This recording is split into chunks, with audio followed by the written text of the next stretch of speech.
എല്ലാവർക്കും നമസ്കാരം. കേറ്ററ്റുമായി ബന്ധപ്പെട്ട അറിയിപ്പുകൾക്ക് ഈ ചാനലൊന്ന് ഫോളോ ചെയ്യുക. ഏറ്റവും പുതിയൊരു കാര്യമെന്ന് വെച്ചാൽ നമ്മുടെ കാത്തിരുന്ന താൽക്കാലിക ഉത്തരസൂചിക പരീക്ഷാഭവൻ പുറത്തുവിട്ടു.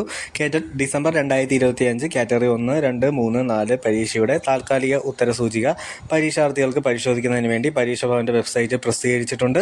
ഉത്തരസൂചികയെ സംബന്ധിച്ച് പരീക്ഷാർത്ഥികൾക്കുള്ള പരാതികൾ അതേ വെബ്സൈറ്റിൽ ലഭ്യമാക്കിയിട്ടുള്ള മാതൃകാ ഫോറത്തിൽ സമർപ്പിക്കാവുന്നതാണ്. പരാതിയോടൊപ്പം പരാതിയെ സാധൂകരിക്കുന്ന രേഖകൾ സഹിതം നിശ്ചിത മാതൃകയിലുള്ള അപേക്ഷകൾ 18/3/2026 ബുധനാഴ്ച വൈകുന്നേരം 5 മണിക്ക് മുമ്പായി നേരിട്ടോ തപാൽ മാർഗമോ സെക്രട്ടറി പരീക്ഷ ഭവൻ, പൂജപ്പുര, തിരുവനന്തപുരം 12 എന്ന വിലാസത്തിൽ ലഭ്യമാക്കേണ്ടതാണ്.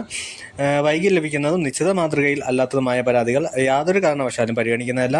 പരാതികൾ അയക്കുന്ന ഫോർമാറ്റ് ഷീറ്റിൽ ഒരു കാറ്റഗറി, ഒരു പാർട്ട് എന്നിവയെ ഒരു പരാതി മാത്രമേ ഉൾക്കൊള്ളിക്കാവൂ.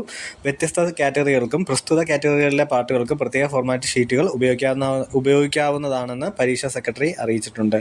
ഓക്കെ.